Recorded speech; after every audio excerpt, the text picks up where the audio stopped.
Revenge with Karen. I knew the exact moment my career at Miller Logistics was dead on the table. It wasn't when the quarterly projections dipped, and it wasn't when my late husband's portrait was moved from the lobby to the break room hallway next to the fire extinguisher. No, the death certificate was signed the second Marcy walked into the boardroom wearing Laubautins that cost more than our forklift drivers make in a month, clapping her hands like she was summoning servants at a brunch she didn't pay for. She had that specific kind of MBA energy, the kind that uses words like synergy and disruptive, because they don't know how to actually negotiate a fuel surcharge with a union rep in Detroit. I sat at the far end of the mahogany table, nursing a coffee that tasted like battery acid and resignation. I've been running the contracts division for 15 years. Know where the bodies are buried because I'm the one who drafted the liability waivers for the shovels. If you're enjoying this train wreck of corporate hubris and want to see a girl boss get absolutely dismantled by fine print, go ahead and hit subscribe and drop a like. Anyway, back to the massacre. Marcy, my lovely daughter-in-law and newly appointed chief operating officer, didn't look at me. She looked through me. She was busy projecting a slide deck that was 90% stock photos of diverse people shaking hands and 10% actual data, which happened to be wrong. She was talking about pivoting to a tech-first logistics paradigm. We haul gravel and auto parts, Marcy. We don't need an app. We need drivers who don't fail drug tests. The legacy infrastructure, Marcy said, her eyes finally landing on me like a predator spotting a wounded gazelle, is holding us back. We have too many redundancies in the back office. Too much paperweight. The room went quiet. The other department heads, men my husband, Todd, had hired, men I had bailed out of compliance nightmares more times than I could count, stared at their notepads. Cowards. They knew legacy infrastructure was code for Dana.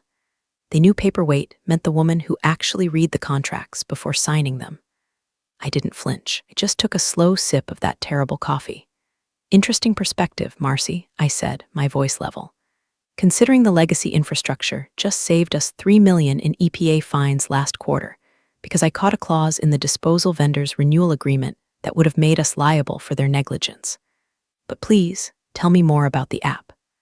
Marcy's smile didn't falter, but her eyes hardened.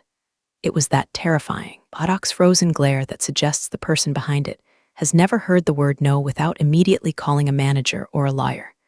We appreciate the history, Dana, truly. But Todd is gone, and this company needs to evolve. We'll be scheduling one-on-ones to discuss future alignments. I think you and I need a special block of time. Alignment. That's corporate for get your box ready. I felt a cold knot in my stomach, not of fear, but of a deep, simmering rage. It wasn't just the disrespect, it was the erasure. I wasn't just Todd's widow. I was the one who stayed late when Todd was sick. I was the one who negotiated the merger with the private equity ghouls 3 years ago when cash flow was so tight we were paying vendors in promises. I was the one who kept the lights on, while Marcy was busy curating her Instagram feed to look like a working mom, despite having 2 nanas and a personal assistant for her dog. The meeting dragged on for another hour of buzzword bingo. Holistic approach, drill down, low-hanging fruit. I stopped listening and started observing. I watched the way the CFO, Dave, wouldn't make eye contact with me.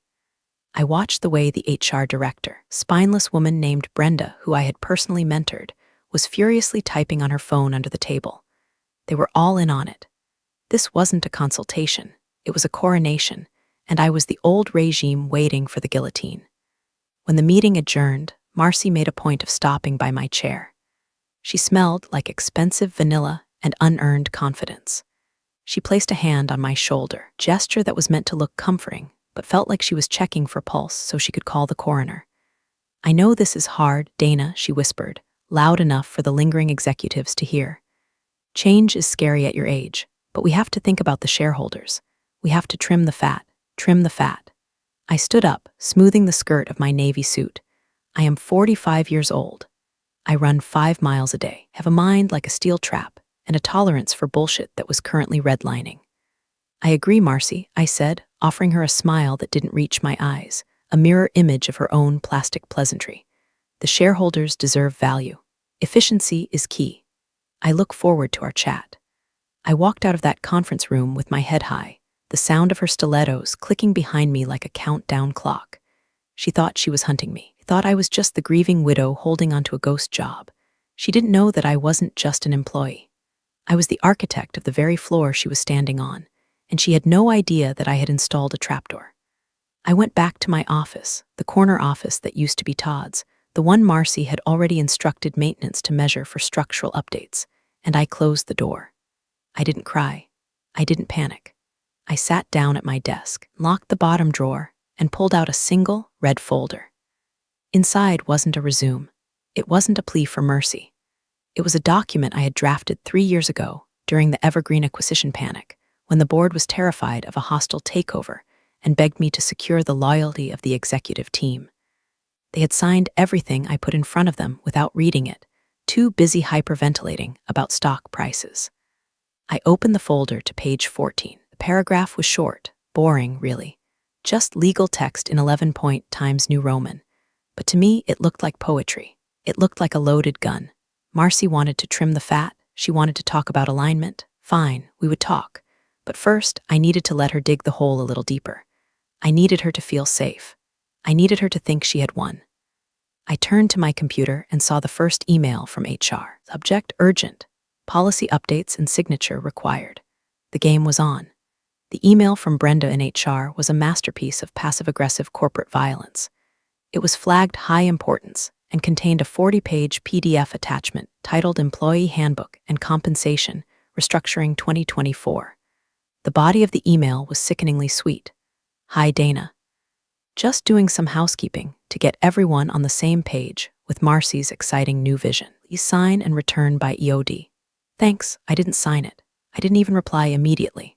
Instead, I hit print. The heavy-duty laser printer in the hallway hummed to life, churning out the pages. I stood there, watching the paper stack up, feeling the eyes of the junior analysts on me. The office atmosphere had shifted overnight. It's amazing how quickly a workplace turns into a high school cafeteria when the alpha queen decides someone is out. People I had hired, people whose baby showers I had organized, were suddenly fascinated by their spreadsheets when I walked by. They could smell the blood in the water. I took the warm stack of paper back to my desk, grabbed my red pen, the one I usually reserved for slashing vendor markups, and started reading. It was worse than I thought. It wasn't just housekeeping. It was a demotion disguised as a lateral move. Clause 4.2, renegotiation of title. Clause 8.1, revocation of seniority bonuses. And the kicker, Clause 15, A, at-will termination revision, which essentially stripped executive officers of specific grievance rights if their role was deemed redundant due to technological advancement. Marcy had written this, or rather, she had paid some overpriced external consultant to write it, specifically to target me.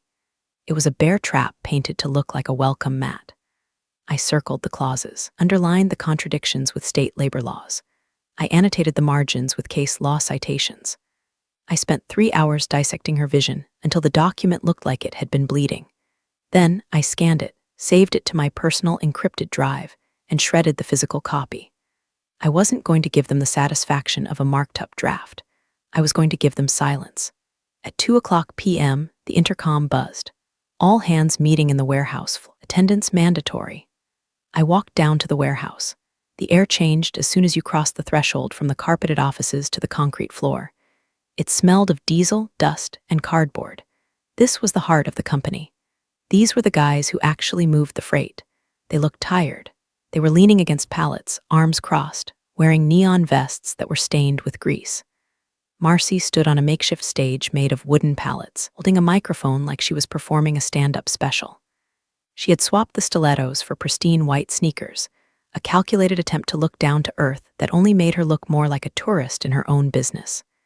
"Hey team," she shouted, her voice echoing badly in the cavernous space. "Who's pumped about Q3? Silence. A forklift beeped in the distance.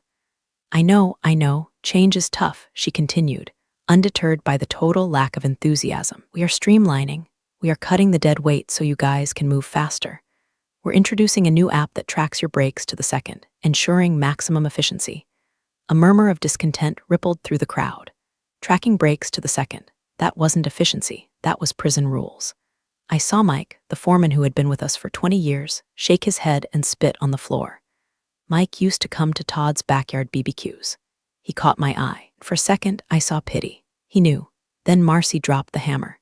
She gestured to a large screen set up behind her. Here is the new organizational chart for the Midwest region. The chart popped up. It was a colorful web of boxes and lines. At the top, in a giant gold box, was Marcy COO. Below her, a clutter of new titles like VP of Synergy and Director of First Impressions. I scanned the chart for my name, Director of Contracts and Compliance. It wasn't there. I looked closer. At the very bottom, in a gray, detached box floating in the void, was a title, Legacy Consultant Interim. The breath left my lungs. She hadn't just fired me, she had publicly ghosted me. She had put my career in a gray box labeled Interim and projected it on a 20-foot screen in front of the entire company. I felt the heat rise up my neck, could feel the eyes of the warehouse crew shifting toward me. Some looked confused, others embarrassed. Marcy didn't look at me. She was too busy pointing at the gold box with her name in it. This structure, she chirped, allows for rapid decision-making without getting bogged down in historical bottlenecks. Historical bottleneck, that was me. I didn't storm the stage. I didn't scream. I did something that scared them more. I took out my phone, snapped a high-resolution photo of the screen, and then turned around and walked out. I went straight to the printer room on the executive floor. I needed to see if the digital erasure matched the physical reality. Sure enough, the new org charts were already being taped up. My name was gone from the phone directory list pinned to the wall. I walked back to my office and started packing. Not everything, just the personal things. The framed photo of Todd and me in Hawaii, the crystal paperweight the team gave me for my 10th anniversary, my ergonomic mouse. Brenda from HR appeared in my doorway, looking like a deer caught in headlights. She held a clipboard against her chest like a shield. "Dana," she squeaked, Did you get my email? I didn't look up from the box I was filling." "I did, Brenda. We really need that signed today. Marcy wants to finalize the payroll transition." Placed a ceramic mug into the box with deliberate care. "I'm sure she does. But I have some concerns about the legality of Clause 15. I'll need my lawyer to review it before I sign anything." Brenda paled. "Lawyer? Dana, we're family. We don't need lawyers." I finally looked at her. "Marcy just put me in a gray box titled Interim in front of 200 people, Brenda. The family reunion is over. It's just a restructuring," she stammered. "If you don't sign, Marcy might have to take other steps." "Let her," I said, my voice ice cold. "Tell Marcy to take all the steps she wants." Brenda fled. I watched her go, a frantic little messenger running back to the Queen. They thought I was packing to leave. They thought I was conceding defeat, but I was just clearing the decks for action. I wasn't moving out. I was digging in. I sat down at my computer. It was time to retrieve the weapon. The next morning, silence was deafening. My Outlook calendar, usually a colorful Tetris block of vendor negotiations and compliance reviews, was completely blank. No meetings, no reminders, just white space. I tried to log into the logistics dashboard, the system I used to track global freight movements and spot contractual liabilities. The screen blinked. Error 403, access denied. Contact administrator. They were scrubbing me. It was the digital equivalent of changing the locks while you're still in the house. It was petty, it was amateurish, and it was exactly what I expected from Marcy. She thought that by cutting off my access to the daily operations, she would render me powerless. She thought my power came from my ability to see where the trucks were. She was wrong. My power didn't come from the live feed. It came from the foundation. I opened the folder on my local drive labeled Personal. It hadn't locked me out of my own workstation yet, probably because IT was too busy figuring out how to install Marcy's new productivity monitoring software. I navigated through a series of nested folders. Archive Legal 2021 Evergreen Defense. 3 years ago, a predatory equity firm tried to gut us. They wanted to strip the assets, sell the fleet, and lease back the warehouses. Todd was already sick then, too weak to fight. Board was in a panic, ready to sell us out for pennies just to save their own golden parachutes. I stepped in. I drafted the poison pill defense. I structured the executive contracts to make firing us so expensive that the acquisition would lose its ROI. To get the board to agree to stay and fight, I had to offer them protection. I wrote new employment agreements for all C-level executives and key specialists, included a severance and equity security clause. It was designed to protect them from the raiders. But I also wrote one for myself. I found the file. D. Miller Emp Agreement Amended 2021 Executed PDF. I opened it. It scanned onto the screen, the legal text dense and comforting. I scrolled to Section 12C, Involuntary Termination and Change of Control. The language was precise. I remembered typing it at 3:00 a.m., fueled by adrenaline and fear for my husband's legacy. In the event of involuntary termination, without documented cause, as defined in Section 9, following a significant restructuring or change in executive leadership, the employee shall be entitled to an immediate transfer of equity equivalent to 10% of the company's total valuation at the time of termination, to be vested immediately. Furthermore, said employee shall retain voting rights on the board of directors for a period of no less than 24 months. At the time, the board signed it because they were terrified of being fired by the raiders. They viewed me as a fixture, as permanent as the building itself. They never imagined a world where they would be the ones firing me. Marcy certainly didn't know it existed. Was too busy picking out curtains for her new office to read the dusty contracts in the legal vault. I checked the digital signature metadata. Valid, time-stamped. Notarized by the corporate counsel, who was currently playing golf in Florida and ignoring Marcy's emails. I saved a copy to my phone. I saved another copy to a USB drive attached to my keychain. I emailed a copy to my personal Gmail account. Then, I did something subtle. I went to the company's internal investor portal, which, miraculously, I still had access to because it was on a separate server from the operations dashboard. I updated my profile. I didn't change any data. I just verified my contact information and linked my personal email as a secondary contact for equity notifications. It was a breadcrumb. My office door opened without a knock. It was the IT guy, kid named Kevin, who looked like he wanted to be anywhere else. He was holding a laptop. Hey Dana, Kevin mumbled, staring at his shoes. Hello, Kevin, here to take my computer, he winced. Marcy, the COO's office, said we need to cycle your hardware. Security updates. They want you to use this loaner for a while. He held out a battered Chromebook that looked like it had been dropped down a flight of stairs. I see, I said, leaning back in my chair. Does this loaner have access to the server? Basic email only. Restricted permissions. I smiled at him. It was a genuine smile this time. Poor Kevin, he was just a pawn. It's okay, Kevin, I understand. I unplugged my high-end workstation, the one with the dual monitors and the processing power to run complex logistical simulations. I handed it over. Be careful with it. There's a lot of history on that hard drive. I swapped it for the junk laptop and practically ran out of the room. I opened the Chromebook. It took 5 minutes to boot up. The screen was dim. It was an insult, a calculated humiliation designed to make me quit. But I wasn't going to quit. I needed them to fire me. I needed the involuntary termination. If I resigned, Clause 12C was void. If I quit, I got nothing but a pat on the back. I needed Marcy to pull the trigger. I sat there in the silence, staring at the gray Google logo. I was a ghost in the machine now. No access, no power, no voice. Just a woman in a corner office waiting for the axe to fall. My phone buzzed, a text from Marcy. Dana, can you come to my office? We need to have that chat. Now, this was it. The ghost was about to haunt the house. Marcy's office was a fishbowl. Literally.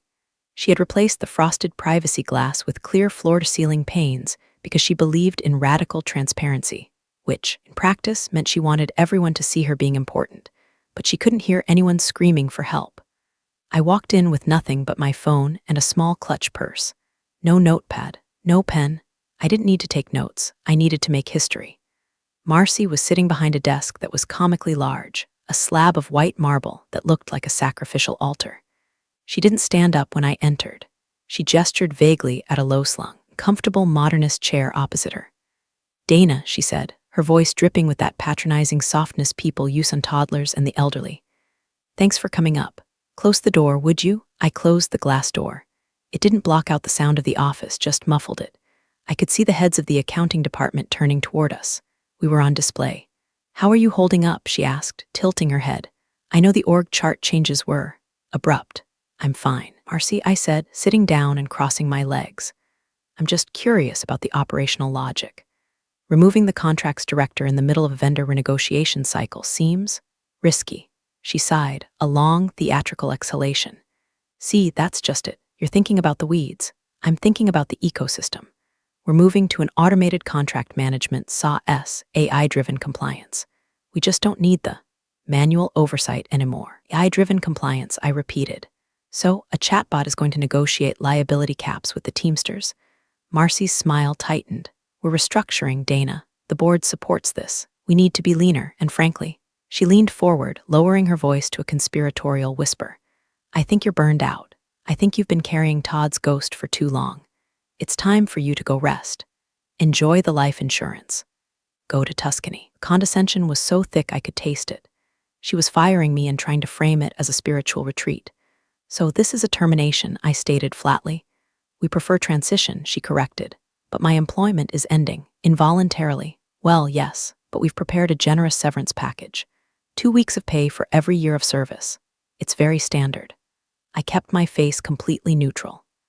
Inside, my heart was hammering against my ribs, not from fear, from the adrenaline of the trap snapping shut. I needed her to say the words. Marcy, I said softly, forcing a look of vulnerability. I just need to know one thing. Is this because of performance? Did I do something wrong? Is there cause for this? Marcy laughed. It was a light, dismissive sound. Oh God, no, Dana, you're a workhorse. Everyone knows that. This isn't about cause. It's purely structural. We just want to go in a different direction. Want to keep it classy. No black marks on your record. Just a clean break. So the official documentation will state termination without cause, I pressed. Absolutely, she said, nodding vigorously. I've already instructed HR restructuring due to redundancy. No cause cited. You can collect unemployment, keep your dignity, the whole 9 yards. I appreciate that, I said. Could you put that in the separation letter? Just so I have peace of mind. It's already in there, she said, sliding a folder across the marble slab. I have it right here. Just sign the acknowledgement and we can process your check today. I opened the folder. There it was, notice of separation. Paragraph 1, employment is terminated effective immediately due to corporate restructuring. Paragraph 2, this termination is not for cause. I looked at the paper. It was the key to the kingdom. I won't sign the waiver of claims just yet, I said. Looking up, I need to take this home and review it, but I acknowledge receipt of the notice. Marcy rolled her eyes just a fraction. Dana, it's standard boilerplate. If you don't sign the waiver, we can't release the severance check. I understand, I said, but I acknowledge that I have been terminated. That's effective now, correct? Yes, effective immediately. You can hand over your badge to security on the way out. I stood up. I didn't take the pen. I took the folder. Thank you, Marcy, I said. You've been very clear. It's for the best, Dana, she called after me as I reached for the door handle. You'll see, you're going to be so much happier not worrying about this place. I looked back at her one last time. She was already checking her phone, dismissing me as a problem solved. She looked like a queen on a throne, unaware that the floor beneath her had just dissolved. I think you're right, I said. I think things are going to be very different now. Walked out of the glass box. The entire office was watching. I didn't look down. I walked straight to the elevator, pressed the button, and descended to the lobby. I handed my badge to the security guard, old Mr. Henderson. He looked sad. I'm sorry, Mrs. Miller, he said. It ain't right. Don't worry, Mr. Henderson, I said, patting his hand. Keep watching the news. It's about to get interesting. I walked out into the parking lot, sat in my car, and pulled out my phone. I didn't cry. I didn't scream. I opened my email app. It was time to drop the bomb. I sat in my Volvo in the far corner of the parking lot. The engine was off. The silence was absolute, a stark contrast to the noise in my head. I placed the notice of separation on the passenger seat next to my purse. I took a picture of the document, specifically the paragraph stating termination not for cause and Marcy's sprawling, arrogant signature at the bottom. Then opened my email client. I had already drafted the message 3 days ago. It was sitting in my drafts folder, waiting for this specific moment. To Corporate Secretary, Board of Directors all, General Counsel, CC, Marcy Miller, COO, Subject. Notice of Severance Clause Activation Equity Terms Section 12, C. Dana Miller. I attached the PDF of my 2021 employment agreement. I attached the photo of today's separation notice. I typed the final body of the email. Dear Board members and Council, as of 2:30 p.m. today, I have been involuntarily terminated from my position as Director of Contracts and Compliance without cause, as documented in the attached notice of separation, signed by COO Marcy Miller. Pursuant to Section 12, C of my employment agreement. Attached. Executed August 14, 2021. This termination immediately triggers the vesting and equity transfer clause. Please consider this formal notice that I am exercising my right to the immediate transfer of a 10% equity stake in Miller Logistics, based on the most recent valuation. Furthermore, per the agreement, I am immediately assuming my position as a voting shareholder on the board of directors. Please have the updated capitalization table and share certificates prepared within 48 hours as stipulated by the contract. Regards, Dana Miller shareholder. My thumb hovered over the send button. For a second, I thought about Todd. I thought about how much he loved this company. He built it with sweat and handshakes. He would have hated seeing his family fight like this, but he also hated incompetence. He hated arrogance. He would have hated seeing his wife treated like trash by a woman who treated his legacy like a piggy bank. Sorry, Todd, I whispered. But she started it. I pressed send. The little whoosh sound of the email departing was the most satisfying sound I had ever heard. I started the car. I didn't look back at the gray concrete building. I didn't look up to the third floor where Marcy was undoubtedly popping a bottle of champagne or ordering new furniture. Drove to a small bakery about 5 miles away, a place I used to go when the stress of the job got too high. I ordered a chai latte and a lemon tart. I sat by the window and waited. It took exactly 14 minutes. My phone rang. It wasn't Marcy. It was George, the chairman of the board. George was 70 years old, a man who feared lawsuits more than death. Dana, his voice was shaky. Is this real? Hello, George, I said, taking a bite of my tart. It was delicious. Is what real? The email, the contract? We just got it. The lawyers are looking at it now.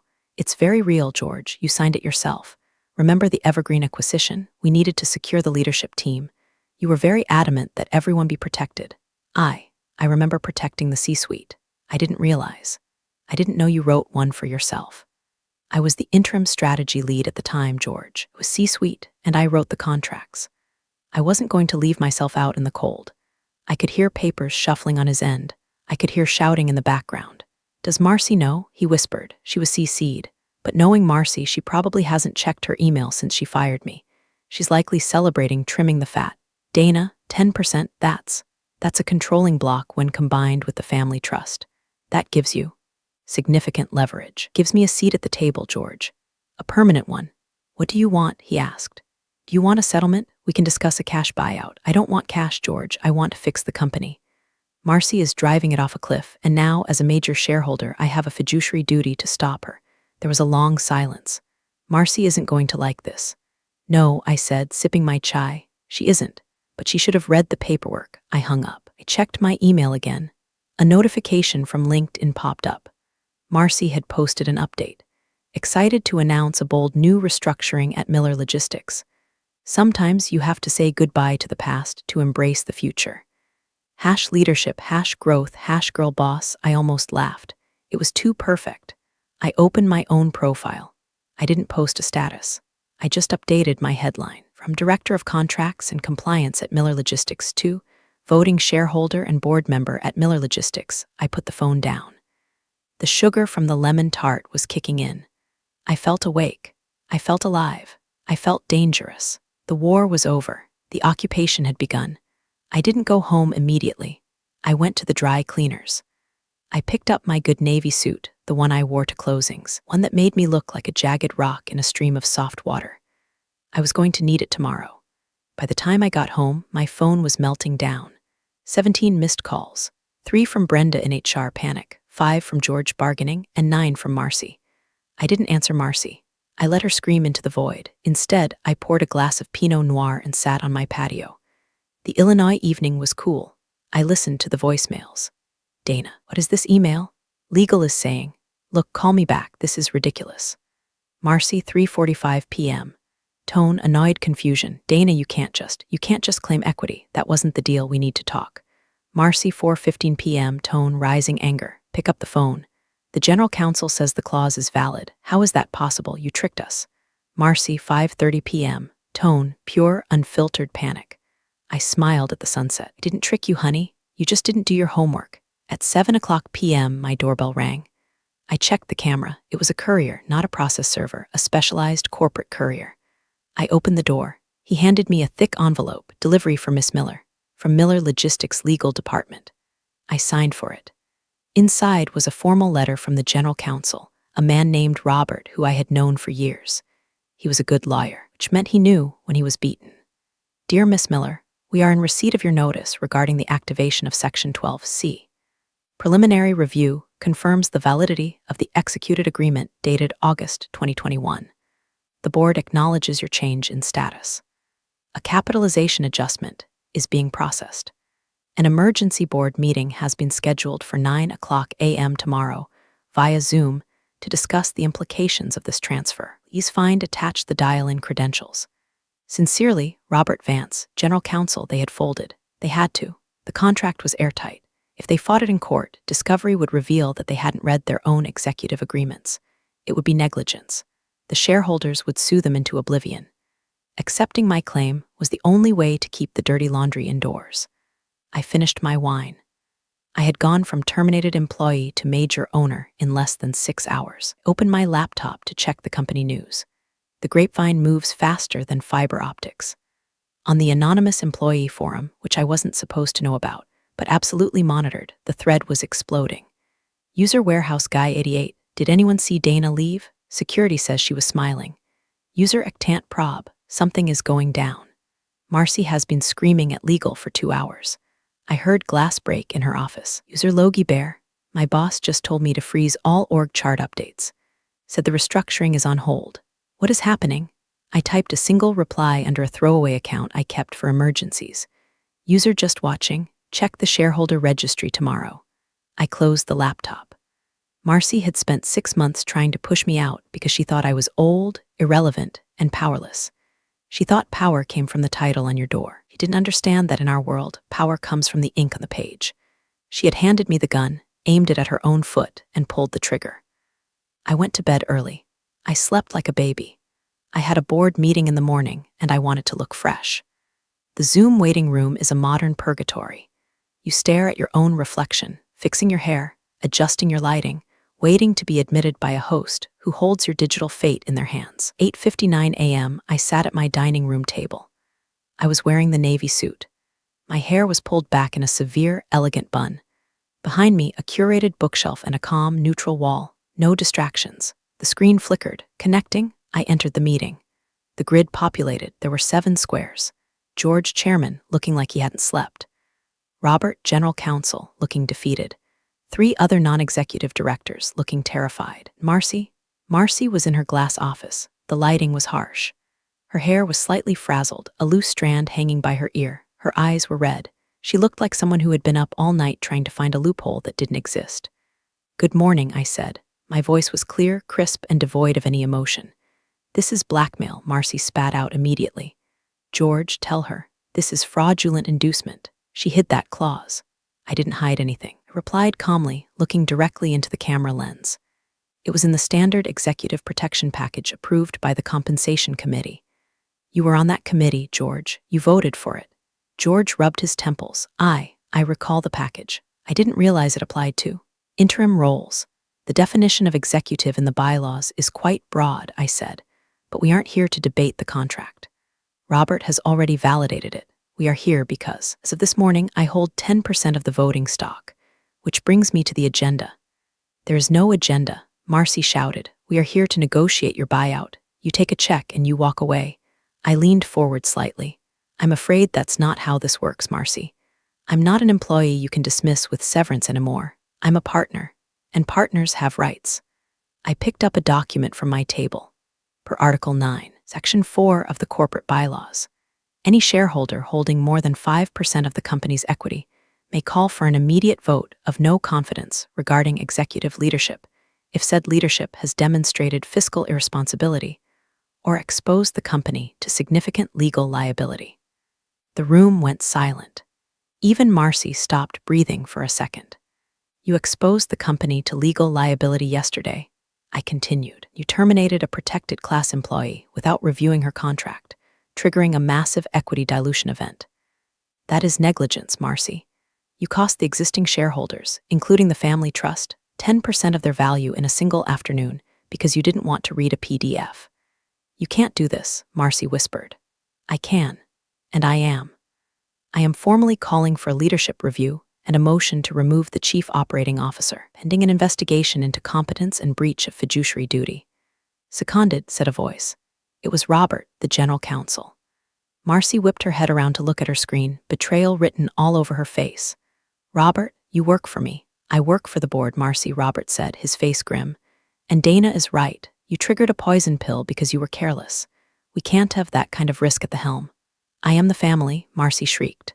I am the future. Or liability, I said softly. George, call the vote.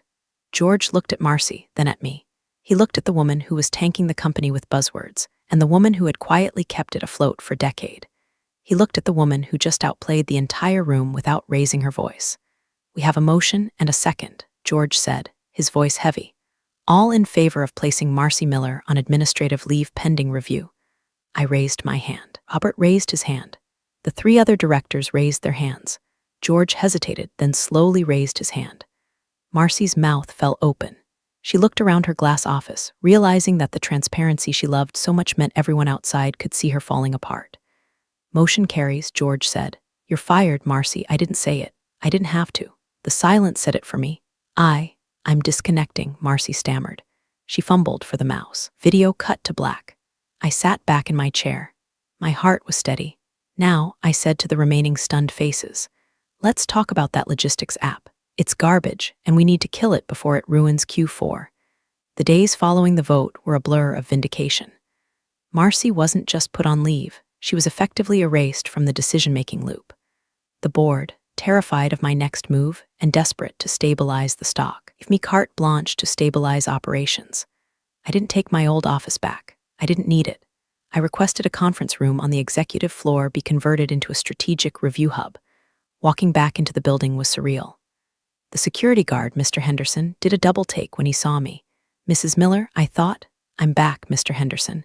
Consultant basis, owner privileges. I winked at him. The elevator ride up was quiet. The doors opened, the atmosphere was different. The tension was gone, replaced by a confused curiosity. They knew Marcy was out. They knew I was back. They just didn't understand the physics of how it happened. I spent the first week undoing the damage. First, I killed the brake tracking app. I sent an email to the warehouse floor. Effective immediately, the mandatory time tracking pilot is canceled. We trust you to do your jobs. Just get the trucks loaded. I heard later that the foreman, Mike, actually printed the email and taped it to the break room fridge. Next, I met with the external consultants Marcy had hired. They were slick, young guys in tight suits who spoke entirely in jargon. So, Dana, one of them said, we're worried about the velocity of the synergy if we pause the rollout. I'm worried about the velocity of your invoices, I replied. Your contract has a 30-day termination clause. I'm exercising it. Have until Friday to hand over your deliverables and clear out. You can't just, I own 10% of the company and I have the proxy votes of the board, I said, leaning back. I can do whatever I want. Goodbye. It wasn't revenge. It was cleanup. It was scrubbing the graffiti off a historic building. Marcy, meanwhile, was fighting for her life in the background.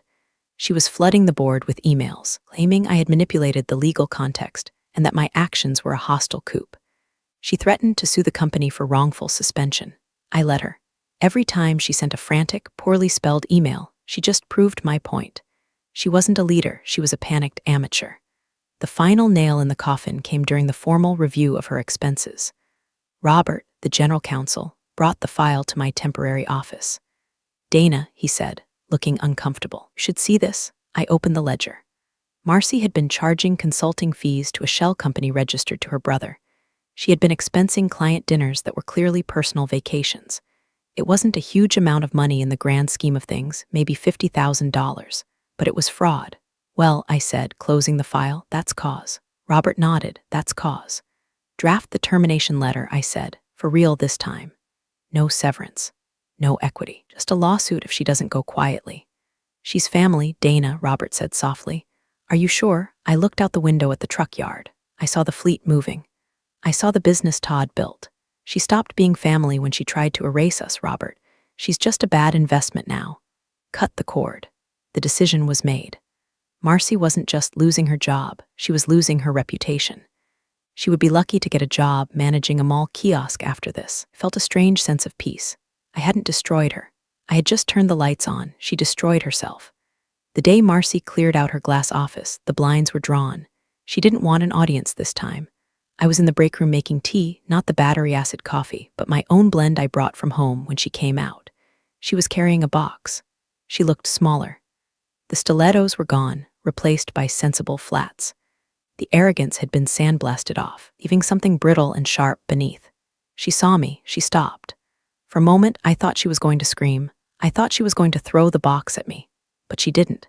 She just stared, her eyes full of hate and confusion. "You planned this," she hissed. "You had that contract ready for years. You were just waiting for me to slip up."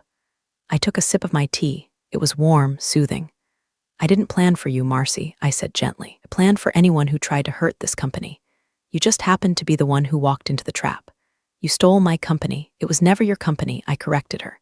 "You were just borrowing the keys, and you drove it like a stolen car. Todd would be ashamed of you," she said, her voice shaking. "Doing this to family." That was the one thing she shouldn't have said.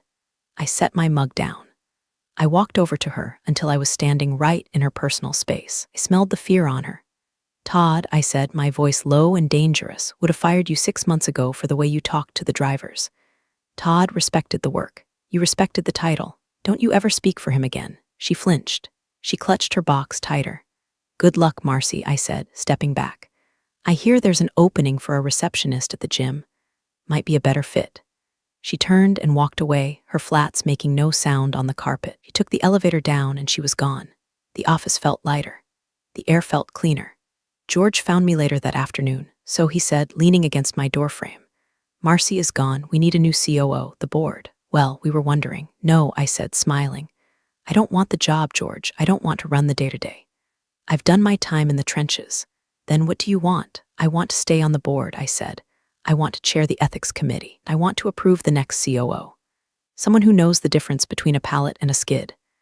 "Done," George said. "You kept your equity? Every share? Good. We need you, Dana." "I know," I said. That evening, I went to the cemetery. I sat by Todd's grave. It was a beautiful evening, the sky turning purple and gold. "Well," I said to the stone, "I fixed it. The app is gone. The drivers are happy. And I own 10% of the whole damn thing." I poured a little bit of the Pinot Noir onto the grass. "You were right," I whispered. "Always read the fine print." I drove home with the windows down. I wasn't the grieving widow anymore. I wasn't the interim contracts lady. I was Dana Miller, shareholder, and nobody was ever going to put me in a gray box again.